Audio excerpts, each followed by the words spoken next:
কেয়াস কিচেনে আপনাদের সবাইকে স্বাগত জানাই। আজকে আমি বানাবো ঝালমুড়ি। আসুন দেখি ঝালমুড়ি বানাতে আমাদের কি কি জিনিসের প্রয়োজন।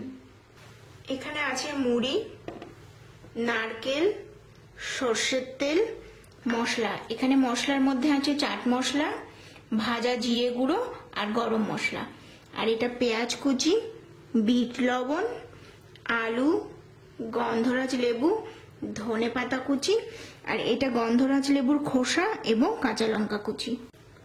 প্রথমে আমি এর মধ্যে দেব আলু, সেদ্ধ করা আলু। আমি হাত দিয়ে মাখাচ্ছি, আমার তাতে সুবিধা হবে।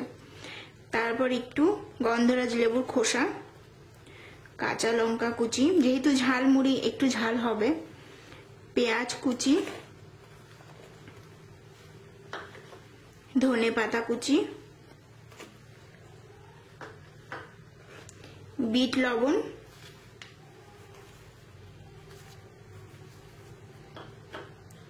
মশলা, চাট মশলাটা আপনাদের প্রথমে যে বলেছিলাম সেই মশলাটা,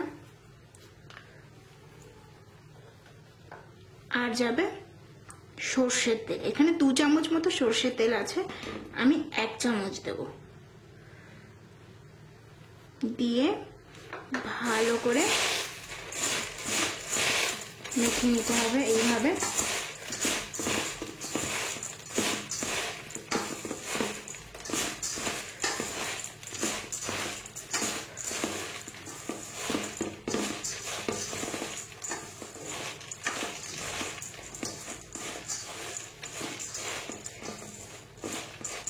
ঝালমুড়ি মাখা হয়ে গেছে।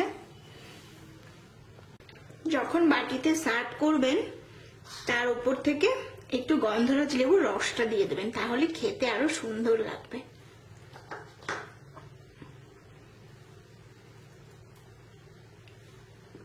আমাদের ঝালমুড়ি মাখা কমপ্লিট।